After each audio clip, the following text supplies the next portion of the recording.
Fala amigos, tudo bem? Tudo certo? Que a paz de Jesus esteja conosco. Então, pessoal, eu vou gravar a continuação da palestra ali, que como a palestra é só 30 minutos, acabou não tendo o tempo necessário que eu quis completar a palestra, tá? Então, vou fazer um videozinho curtinho do que eu queria ter falado ali no final e não deu tempo, tá? Tá bom, gente? Então, a palestra passada vocês deram entender sobre qual é o significado do trabalho, que é uma lei de Deus, que a gente precisa trabalhar mesmo com remuneração, recebendo dinheiro, ou mesmo quando a gente está aposentado, que não precisa mais trabalhar, a gente tem que estar sempre em movimento, né? Movimento é vida, né? Estagnação é morte. Então, mesmo aposentado, ou mesmo a gente vindo numa posição boa na onde a gente veio parar, entre parênteses, entre pais, e não precisando trabalhar, a gente deve trabalhar, mesmo com alguma deficiência, a gente tem que trabalhar ou fazendo vídeo, palestra, qualquer utilidade, né? Isso foi falado no outro vídeo, então eu vou dar um complemento sobre isso nesse vídeo aqui. Vou começar falando sobre o livro Boa Nova e uma parte ali de Francisco de Assis, do livro Boa Nova ali, que vai contar bem a diferença de cada trabalho, que a gente tem às vezes uma posição de ficar de inveja, vamos dizer, né? Porque aquele cara trabalha na engenharia, eu sou um arigó, ou eu sou operador, o cara é programador, deve ganhar muito mais e essas coisas, esses sentimentos ruins que nós temos. Às vezes um que está lá em cima ridiculariza um que está só varrendo o chão, ou é só auxiliar. Será que é esse pensamento que a gente tem que ter sobre o trabalho? Será que temos que sentir essa inveja, essa raiva? Então eu vou contar essas duas partes e daí no próximo vídeo eu vou falar sobre a lei do repouso, que é a continuação, tá? Vamos ver. É do livro Boa Nova, psicografado por Chico Xavier, pelo espírito Nélio Lácio. Não, pelo espírito Humberto de Campos. O livro é fantástico, tá? É uma conversa do apóstolo Pedro com Jesus. Vai falar bem sobre isso, sobre o trabalho e diferenças e a utilidade. E ele vai falar bem a importância de cada trabalho, a importância de cada obra que nós temos que desempenhar, né? Daí o apóstolo Pedro pergunta: se Deus ouve a súplica de todos os seres, por que tamanhas diferenças na sorte? Por que razão sou obrigado a pescar para prover a subsistência, quando Levi ganha bom salário no serviço dos impostos com a sabedoria do livro? Aqui ele está falando da diferença de trabalho, né? Porque eu sou obrigado a pescar, que era um trabalho bem puxado, né? Dedicado, enquanto o Levi, que era o apóstolo Mateus, ele cobrava impostos, né? Ele usava mais a cabeça, a conta e tudo mais. E por que essa diferença? Por que ele ganha muito mais do que eu, né? Então ele vem fazer essa questão. Como explicar que Joana disponha de servas numerosas, quando minha mulher é obrigada a plantar e cuidar da nossa horta? Ele está falando, por que essa justiça, essa injustiça?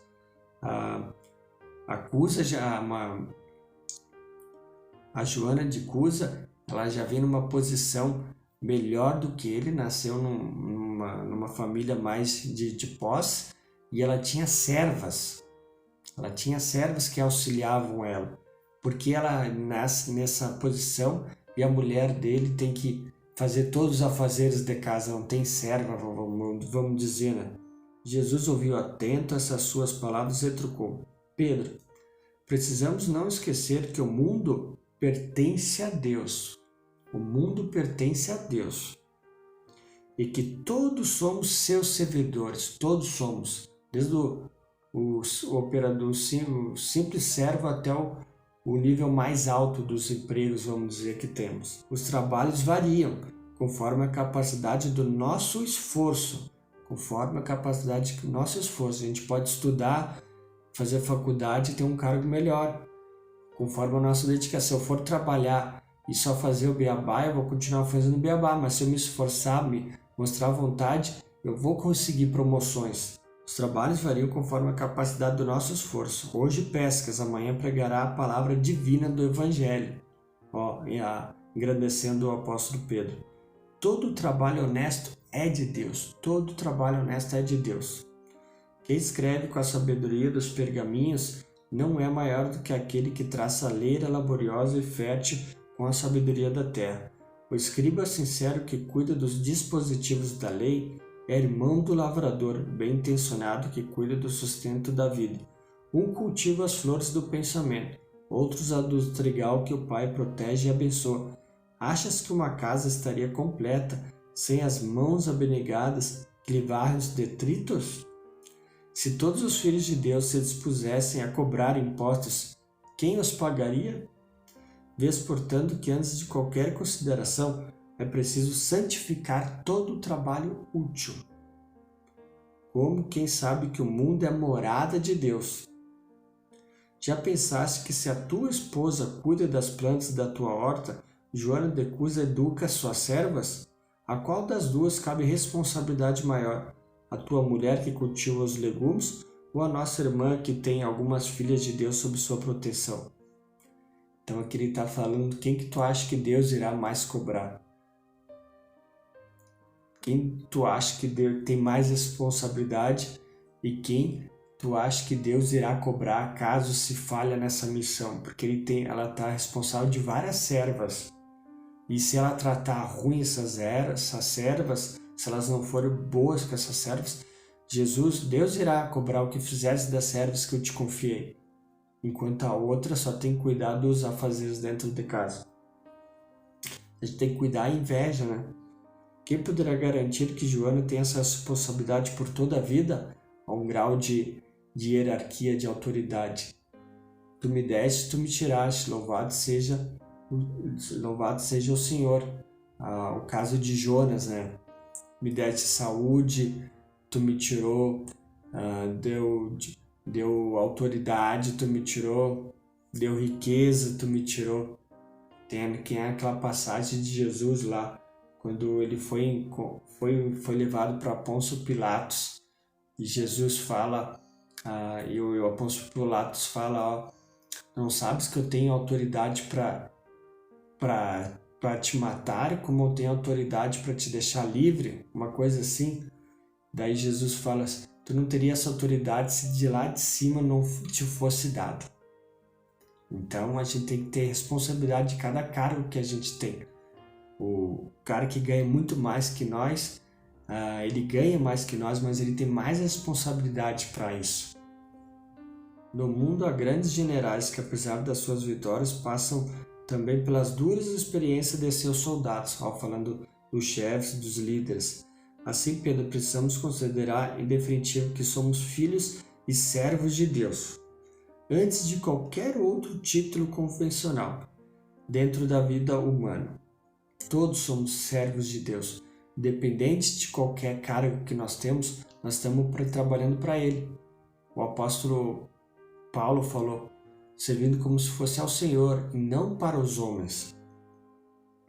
Necessário é, pois, que disponhamos o nosso coração a bem servi-lo, seja como rei ou como escravo, certo que o Pai nos conhece a todos e nos conduz ao trabalho ou à posição que mereçamos.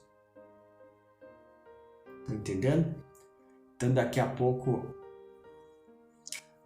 numa outra vida eu usei da minha autoridade, não soube usar da minha autoridade, foi muito ruim com as pessoas. Então na outra vida eu vou vir como servo humilde e vou pegar uns chefes bem ruim que vão me tratar do mesmo jeito que eu fui numa outra vida. Isso é a lei da causa e efeito, a justiça, não tem como. Tu pode até pedir perdão para Deus, isso que tu cometeu erro, mas numa outra vida tu vai ter que passar por tudo aquilo para tu aprender, não é só pedir perdão que tá perdoado. O Espiritismo diz que não. Então legal, né? Sobre todos somos filhos de Deus, somos servos dele e estamos trabalhando para ele, dependendo do cargo. E todo cargo tem a sua utilidade. Que nem no time de futebol, se já pensou se todo mundo fosse só atacante, E cadê as suas outras posições? Ia virar uma... Então o líder, o dono da empresa, ele tem que ver cada um e tentar jogar na posição que melhor ele vai ser útil. Tem gente que é melhor na produção e tem gente que é melhor pensar, opa, esse aí pensa melhor, então ele vai planejar, ele vai preparar uma máquina, deixa que o que só sabe, que produz mais, fica nessa parte. Então tem a faxineira, tem a pessoa que tem que fazer a limpeza. Imagina se só trabalhasse e ninguém não limpasse o banheiro. Então é um trabalho útil limpar o banheiro, varrer o chão. Se não ficar limpo ali, os clientes vão vir ali e não vão querer mais ficar ali. Então todo trabalho é útil. Vou falar um exemplo que eu tive. Por exemplo, eu já trabalhei em umas casas espíritas, né? Na casa espírita, o trabalho que menos que o pessoal não gosta é ficar na porta, como porteiro. Por quê? Porque ali na porta não é fácil, tu vai ter que receber as pessoas, claro, isso aí é gratificante, tu receber e depois dar tchau pro pessoal, mas é um trabalho complicado, porque dependendo do bairro onde tu tá, tu vai ter gente bêbada, tu vai ter gente que vai te tratar mal, tu vai ter cachorro querendo entrar, voltando, vai ter gente vomitando, é um trabalho e às vezes tu tá em é uma correria. Vai ter que ajudar as pessoas a se locomover até o carro ou voltar, dependendo como é que tá a pessoa de saúde. Então, e daí quando tu vê, e às vezes tu tem que estar lá fora, num frio, num gelo, e é um trabalho complicadinho, né? Se o cara não tiver amor e dedicação ali, como é que fica? Daí, enquanto isso, tá os outros bonitos lá numa sala, lá dando passo, num trabalho mais tranquilo. É a mesma coisa de empresa. Eu estava já tendo esse sentimento, que eu acho que eu estava quase 1 ano já nesse trabalho, e o dirigente não me passava para trabalhar para os outros setores. E eu já comecei a ficar com um sentimento de que, tipo, tá e aí, né? Qual é a justiça, né? Porque os outros podem e eu fico só aqui. Não dá para dar uma revezada, eu já estava com uns pensamentos que não era para ter num ambiente daquele. E daí tu lendo isso daí, tu consegue perceber a utilidade, né? Tu consegue perceber que cada trabalho é útil. E daí numa dessas eu li o primeiro livro que me renovou, que foi o livro que me marcou muito, foi o primeiro livro que me marcou demais, assim, que foi sobre Francisco de Assis, pelo espírito João Nunes Maia, que foi um cara que teve uma vida, já veio com todas as facilidades, que não precisava trabalhar, tinha servos e tudo mais. E ele foi até para a guerra, né, para defender o seu país e tudo mais. Participou da Guerra Santa também. Agora eu não lembro se participou ou não. Mas ele participou da guerra lá na região onde ele morava. E ele viu que não era isso, que estava faltando uma coisa, daí conseguiu se conectar com Deus e começou tudo uma reforma. E na verdade ele veio com a missão para que a Igreja Católica estava muito desvirtuada, né?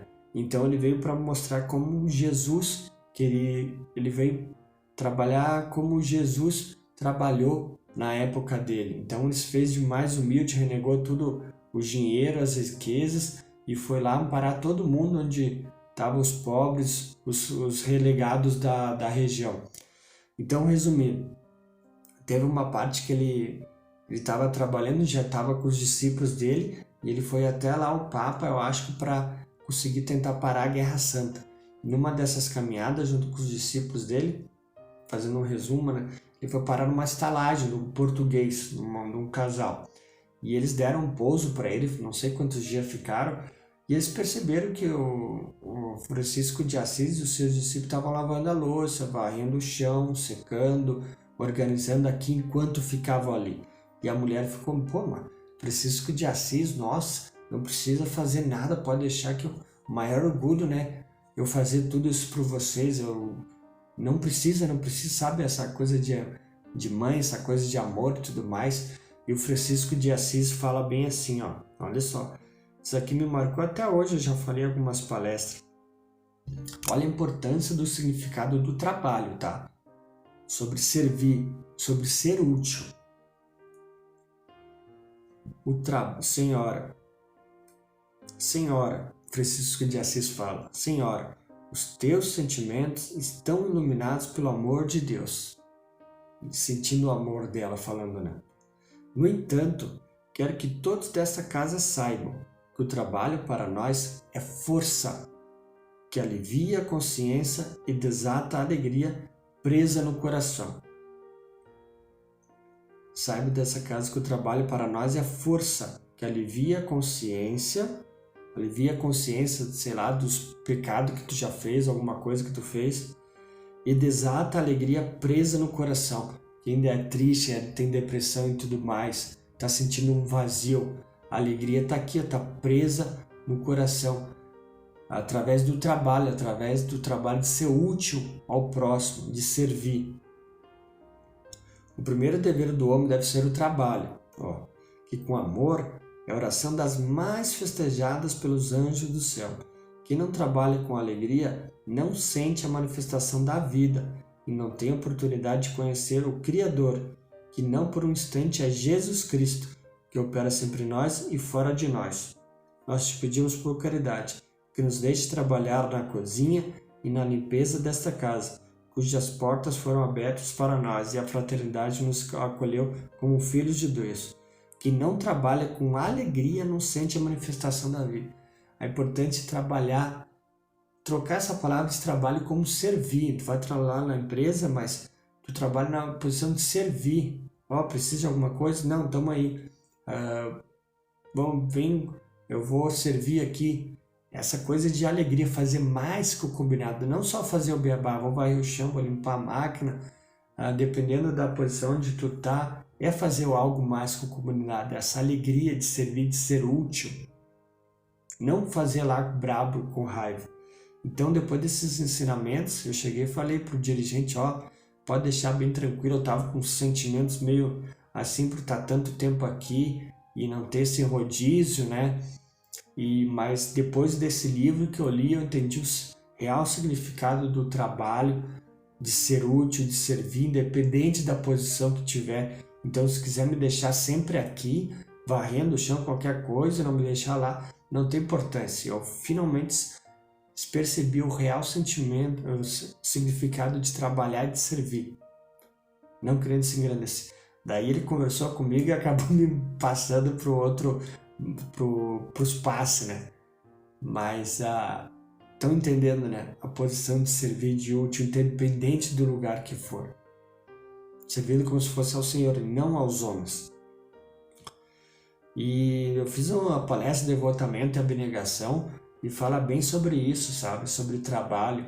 E tem até o Chico Xavier, nas maioria das cartas que ele psicografava para as mães que tinham perdido os filhos e tudo mais, ele sempre realçava, estamos bem, tudo bem, mas vamos trabalhar, vamos praticar caridade. Tu perdeu o filho, tu não acabou me perdendo, mas tem mais filhos por aí.